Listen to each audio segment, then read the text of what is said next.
здравствуйте, мы в прямом эфире, сегодня какие-то глюки, то ли с телефоном происходят, то ли происходит, значит, значит, э, то ли пытаются меня взломать, то ли, может быть, какие-то технические работы на Ютубе. Ну, в общем, пытался трижды, четырежды выходить в прямой эфир, но само приложение ютубовское, оно меня тупо отключает, потом по той простой причине, что якобы нету интернета. Хотя интернет есть, я тут даже специально расчехлил такое модное устройство, 5G, короче, который, ну, Wi-Fi раздает. И, в общем-то, в принципе, не должно было возникать никаких проблем. Ну, тут мне на выручку пришел Ренчин Гамбоев, предоставил вот, такую штуку, как Рестрим. Очень удобная, кстати, вещь, чтобы можно было вести прямые эфиры и так далее. Так, сейчас нахожусь, ну, заскочил поработать немножко над, значит, подкастами. Все-таки разница вот буквально в 5 лет, в 7 лет, наверное, ноутбуков, да, я бы не сказал, что у меня какой-то слабый ноутбук был, когда я его брал, короче, но все-таки вот эти современные технологии, они довольно сильно. Ну, кто знает, напишите в комментариях, от камня или же от видеокарты зависит то, как делается видео, короче, скорость, потому что у меня это практически час занимает. Хоть у меня он и четырехъядерный, но, видимо, все равно древний. А тут, значит, в фонде компы новые достаточно. Ну, обыкновенные такие, я не думаю, что дорогие какие-то. То есть вообще базовая линейка асусовская. И видео за 15 минут, короче, делается. Ну, то есть, согласитесь, да, мне лучше там полчаса потратить, приехать в фонд и, значит, делать, чем там сидеть 4 часа, короче, у себя дома там что-то пилить и так далее. Тем там уже есть хорошая студия, звукоизолированная. Я думаю, что вы меня вы сейчас очень хорошо слышите. Так что, ну, сейчас такой эфир, чисто пообщаться. Сейчас я, подождите, сделаю репост. Подождите. Так, сейчас.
Что-то он...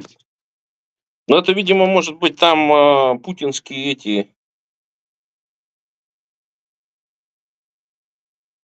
Видимо, путинские, короче, эти соглядатые, видимо, что-то делают с интернетом. Может быть, там какой кабель взорвали, короче. Опять эти хуситы там что-то балуются, короче. Может быть, это глобальная проблема с интернетом, короче, на самом деле. Или, может быть, русские там какие-нибудь кабеля в Швеции перерезали там, кто его знает. Здесь же, короче... Так, а что такое? Экран немножко погас. Так, ну, друзья, там смотрите, не смотрите, наверное, это многие спят. Ну, вчера вот я эфиры запускал, потом там, короче, подписал соглашение, и там, короче, значит, Ну, по правилам я не могу разглашать, что из себя вот эта съемка представляет там и так далее. Ну, в общем, потом выяснилось, что на самом деле, пока ты там в таборе сидишь, короче, там, ну, можно вот это все дело снимать, как бы там для своих социальных сетей, типа хвалиться, короче, что вот ты поучаствовал там в съемках и так далее. Ну, вообще интересная тема на самом деле. Так,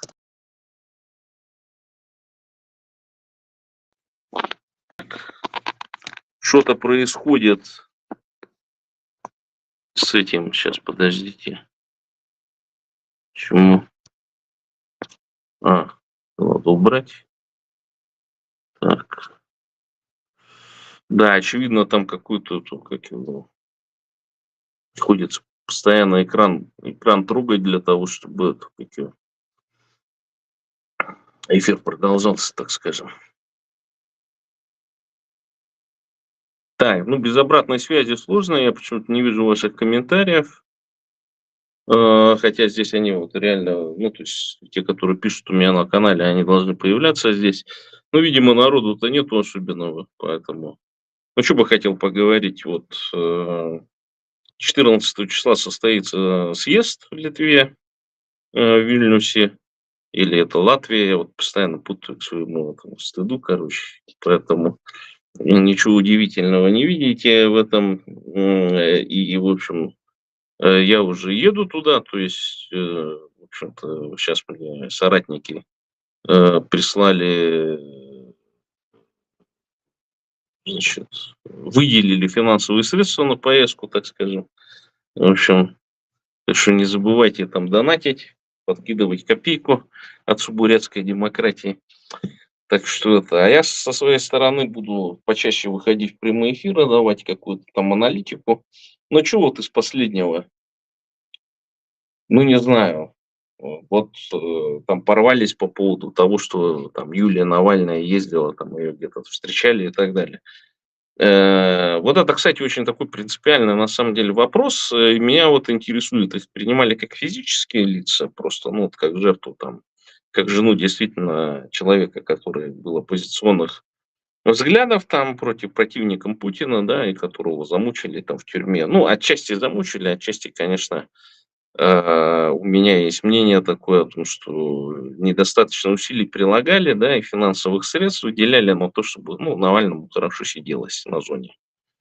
И понятно, что вот эта вот пытка ШИЗО там и так далее, ну, почитайте, я на в своей группе записки Халтарова и даже под некоторыми вот прямыми эфирами я оставлял, значит, ссылки по поводу того, как вот советские диссиденты, ну, книжки их вообще почитайте, как они протестовали в тюрьме, как они там, значит, ну, в общем-то, умирали, да, постоянно голодовали, то есть в состоянии голодовки находились, там, их принудительно кормили и так далее. То есть вот это, в общем-то, советская такая была система диссидентская. И вот сейчас, значит, подписан в Твиттере на такого Илью Яшина, который там, ну, какими-то делами занимался, он молодой.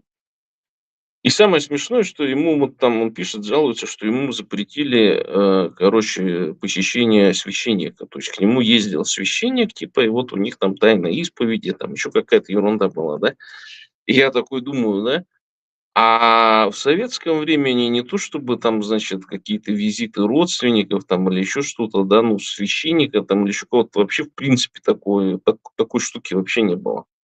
Я думаю, может, они лучше сидят или что, или как он там, например, с того же ШИЗО, короче, там регулярно посты крутит там и так далее. Ну, тоже непонятно, да, то есть вот, какие-то странные оппозиционеры, которых не просто вот они как будто бы и не садились куда-то в тюрягу, да, а не стоит заблуждаться, потому что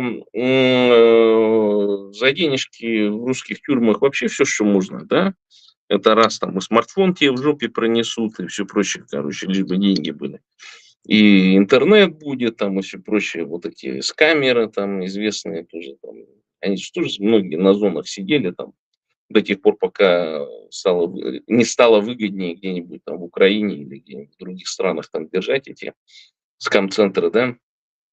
И поэтому ничего удивительного, что у оппозиционеров российских есть, но Основная эта фишка в чем? Почему там глушилки не ставят и все прочее, да, ну, как бы вот эти связи. А в том, что показать Западу, что, ну, не такой, типа, страшный ты путинский режим. Короче, видите, у нас оппозиционерчики сидят, от них регулярно новости приходят и так далее, да. Но это вот такие топовые, так скажем, да, у которых там и мохнатая рука есть, и во власти они были. А вот, например, Филонова. Ну, до сих пор неизвестно, за что Филонову посадили в ШИЗО, короче. Но и судя вот из той литературы, из общего понимания того, что происходит с Филоновой, ее посадили в тот момент, когда у нее бабки на счету кончились. Тупо. То есть там она, естественно, там завела вокруг себя приживалок, ну и, по-видимому, какая-то из них стуканула, и Филонова неспроста написала по поводу того, что, ну, было бы неплохо, чтобы ей на счет подкинули бабки. Так что у кого есть возможность, там, постарайтесь там ей хоть хотя бы 200-300 рублей на этот счет противный закинуть, да, где вот она сидит сейчас в этом в базое. По той простой причине, что, видите, вот эти вот всякие бабы, вот эти, которые сидят там, стукачки и все прочее, они же ведь понимают, что если у Филоновой на счету есть какие-то деньги, да, то она хороший сиделец. Да, там можно что-то купить, там еще какие-то потребные нужды там и так далее. А когда она просто превращается в бабку, которая вдруг начинает там про справедливость говорить, про все прочее, ее, конечно, там выслушают, там все это, но следом пойдут, доносик напишут, короче.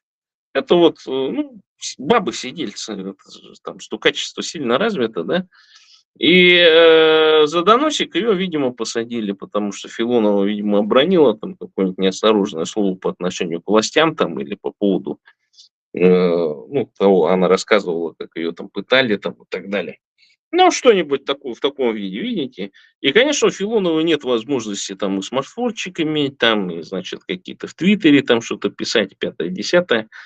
Поэтому очевидно, что вот она сейчас будет сидеть от звонка до звонка, потому что посадка в ШИЗО это явно в их документах это отрицательные какие-то мотивы, там, ну, знаете, сами знаете. Но меня больше интересует даже не Филонова, ну, который, в общем-то, и признана мемориалом политическим заключенным и так далее. Ну, что там бабка троих здоровых там этих ментов каким-то образом поранила там и так далее. Ну, это нонсенс абсолютный. А вот меня интересуют те дурачки, короче, буряты, которые вот заехали-то на зону. Ну, из последнего эфира, да, где я сообщил о том, что, ну, такая ситуация была, да. Поэтому вот немаловажно узнать про них, про их судьбу. Ну, правда, хотят они или не хотят. Вот я прошу родственников, знакомых, вот те, кто в курсе, те, кто смотрит, напишите, пожалуйста, что это за были люди. Безусловно, без их согласия я не буду говорить о том, что они себя представляют, но история такая, что они выиграли грин-карту, выехали в США, через 2 года им там что-то не понравилось, там, я не знаю, может, деньги кончились, может, еще что-то. Ну и вот они решили вернуться. Ну, вернулись, причем вот как будто бы жена, партнерка заехала на зону, да, а мужик там до сих пор в СИЗО как будто бы сидит. Ну и, видимо, на него что-нибудь серьезное вешают. Что он там приехал там Путина убить, там еще там по заданию американской разведки, ЦРУ. Ну, там, знаете, раскручивают на какую-то хрень. И поэтому вот их судьба мне тоже интересна, потому что мы же как вообще без выехав за рубеж, да, оказываемся в такой ситуации. Некоторые, правда, пытаются там что-то общаться вот с какими-то там родственниками своими, там бывшими друзьями, бывшими коллегами, например, да, и вот пытаются, ну, как бы вот за это все уцепиться, при этом для миграции это очень плохо, потому что я вот присутствовал на собрании хороших русских в субботу. Ну, в общем-то, неплохие люди, судя по всему, там, может быть, тоже там антипутински настроены там против этого всего. Но когда речь зашла по поводу того, что ну,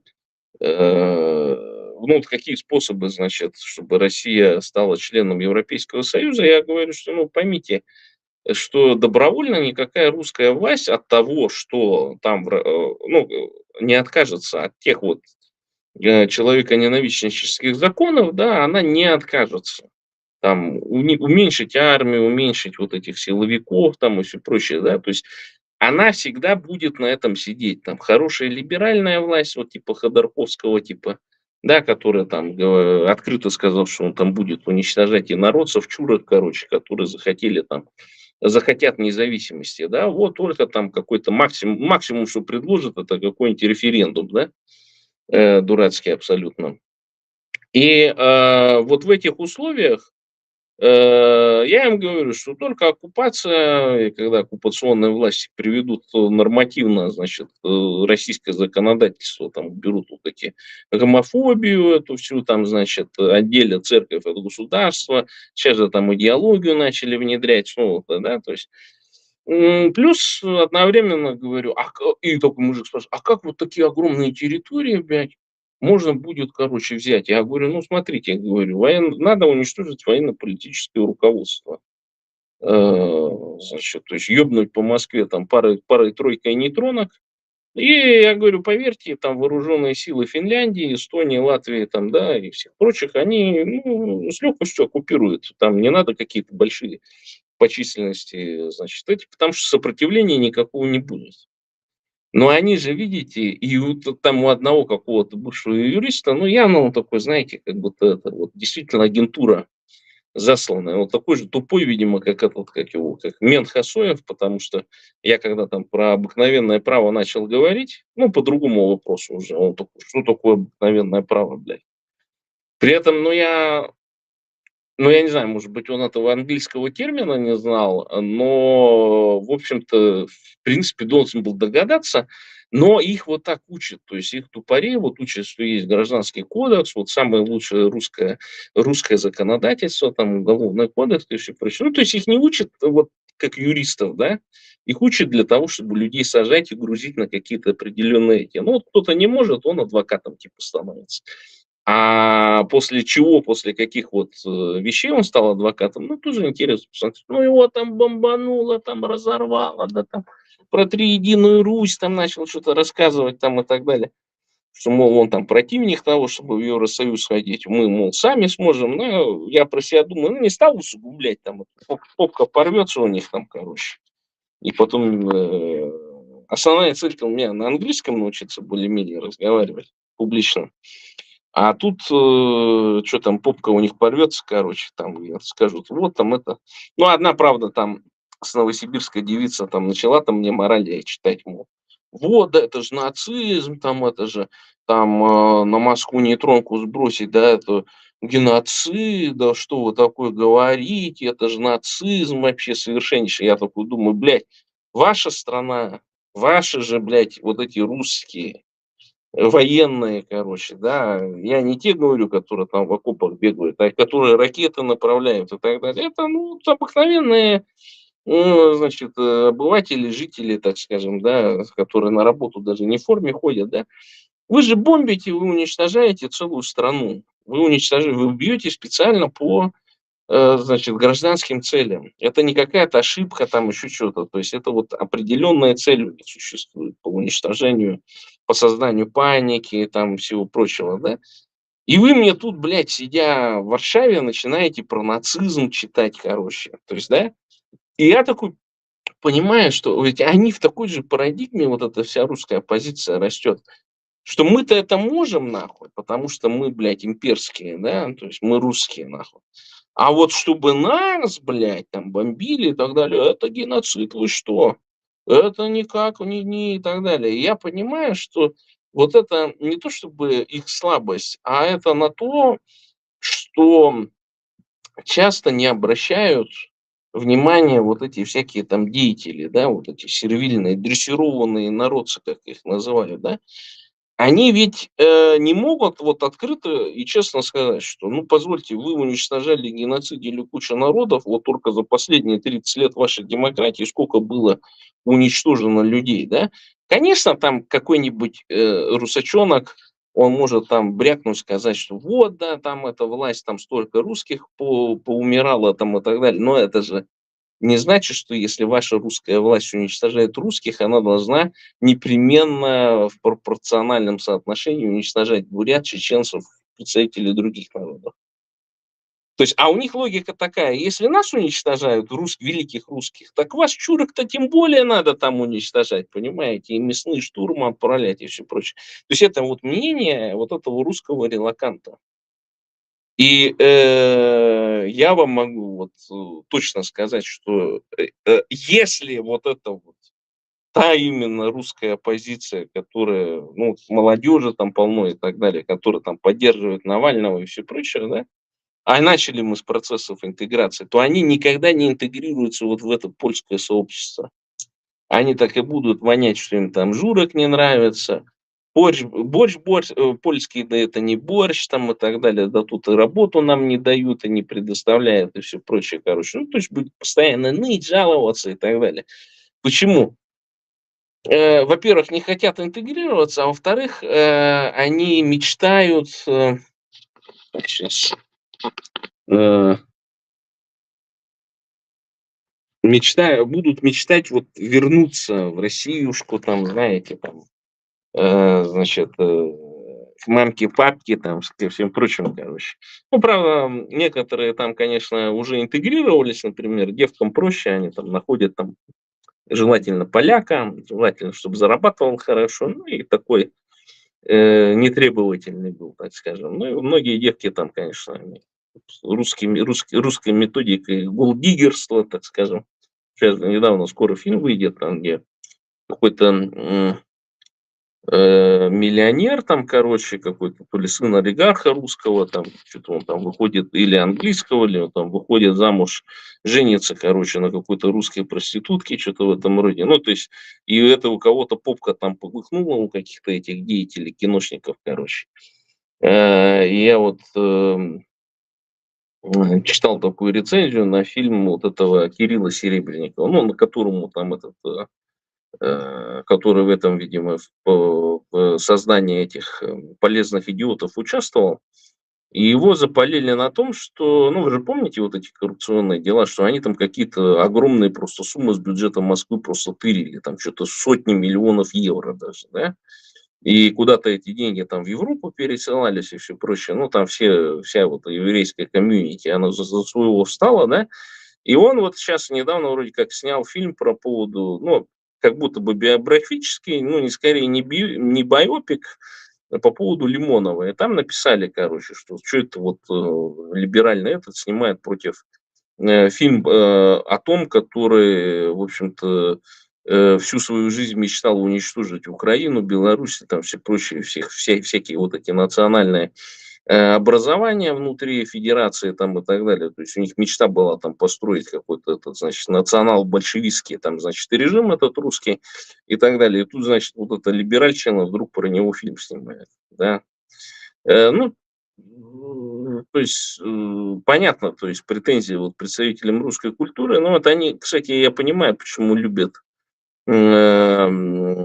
плакаться, да, это именно привлечение внимания.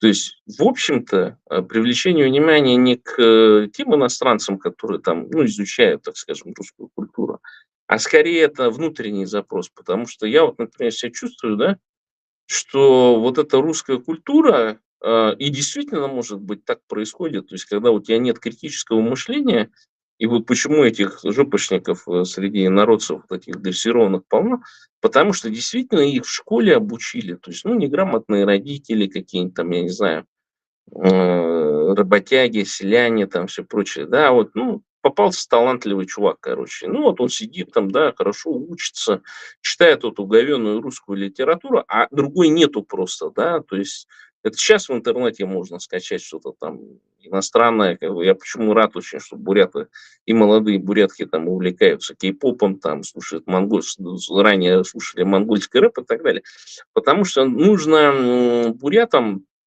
вот эти вот все основы русской культуры, начиная от всяких вот этих детских сказок, там и все прочее, там кукол, от всего этого систематически избавляться. Почему? Потому что, ну, вот меня до сих пор удивляет, например, приехали в США, и они там, значит, блоги какие-то ведут, эти буритусы. И, значит, вот мы книжки заказали с Рашки, там, вот здесь они другие, здесь они это. Ну, вот это вот такой же вот выкормыш, короче, русскомирный. И поэтому, конечно, вот произошла подмена, то есть вот бурятской традиции критического мышления, да, и вот вырос такой олух русскомирный на этой русской культуре, потому что где-то фоном он слышал, что там вот, там русскую культуру там уничтожают и так далее. Ну, язык-то, естественно, это ж неотъемлемая часть русской культуры и так далее. И вот у меня тут появились какие-то тролли, они там говорят, а что это вы тут разжигаете на русском языке? А я говорю, ну, всегда я говорил, чтобы вам понятно было, что будет. Ладно, друзья мои, сейчас уже нахожусь 25 минут в эфире, комментариев не вижу, к сожалению. Так что, друзья мои, я, скорее всего, сейчас прекращу эфир по той простой причине, что мне надо перемещаться в другую точку города. Значит, будет репетиция. Просили не опаздывать, и я уже, скорее всего, опоздаю. Так что, но рад тому, что удалось сегодня эфир провести. Большое спасибо Ренчину Ямбоеву. Подписывайтесь на его канал, ставьте лайки, делайте репосты, как всегда. Всем спасибо за внимание. Обнял. Буду стараться почаще выходить на этой неделе.